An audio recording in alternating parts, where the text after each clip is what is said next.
Hello everyone, long time no see. Hi. So first, again, don't hate me. I know, it's another review-ish,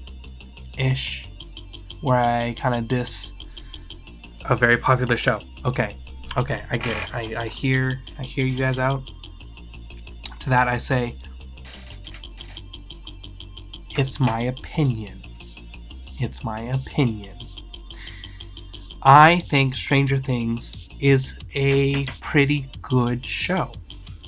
I just think it went on for too long. I think this is too much of a good thing. And you've probably heard people say that. You know, people have thrown that around a little bit here and there. But I think they're right. Dog. I think they're right.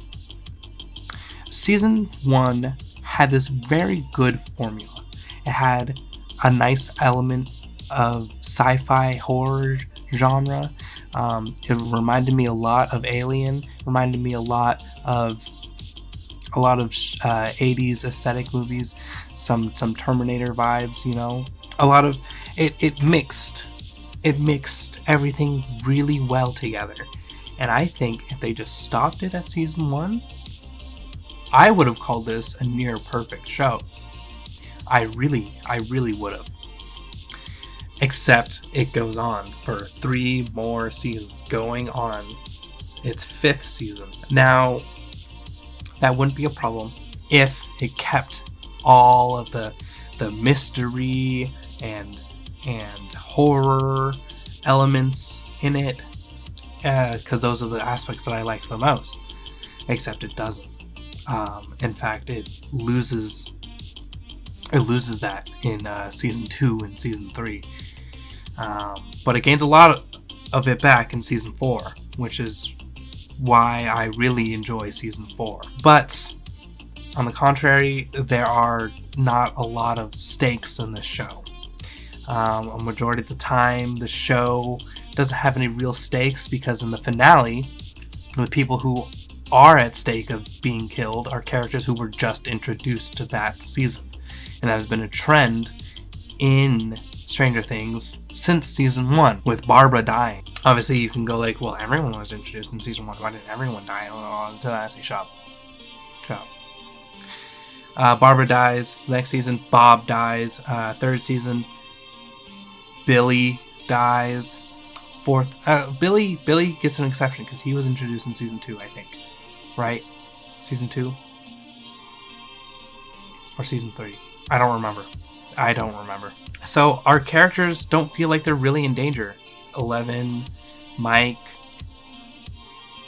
Will. Well, actually, Will had the most stakes in the first couple seasons, to be honest. Dog, I'm recording a video here. Speaking of a bunch of characters, they get shafted pretty often in this show.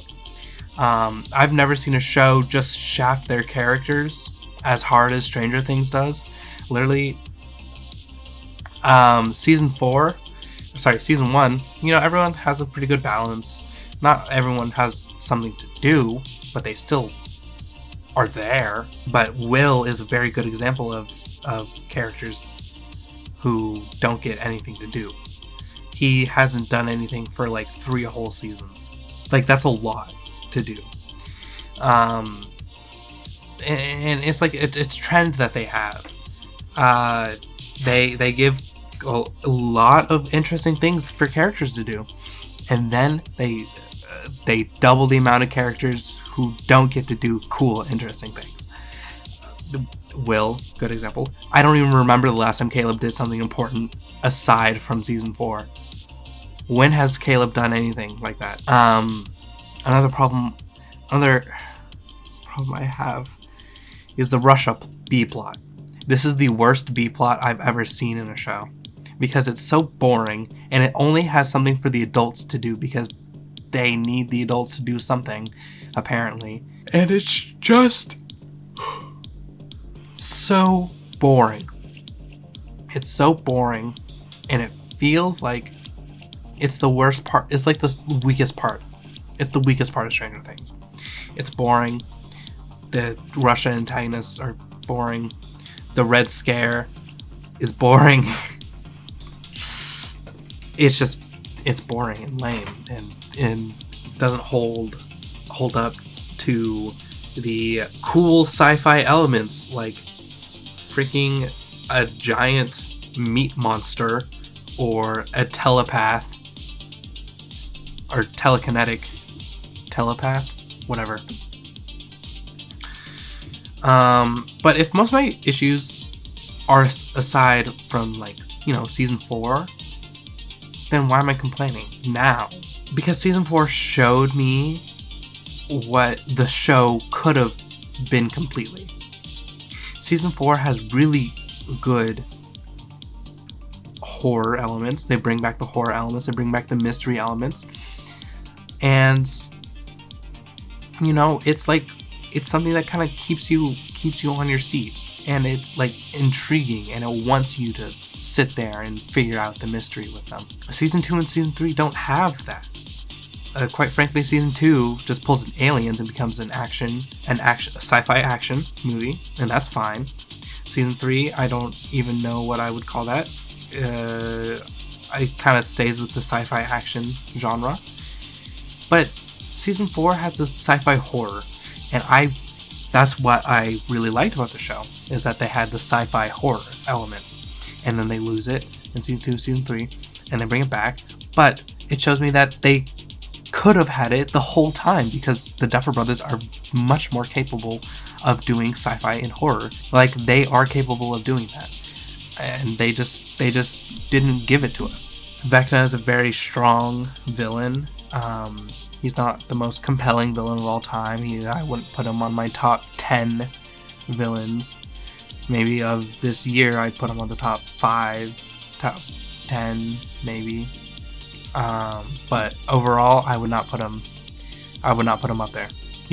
I'm probably going to forget about him in a couple weeks.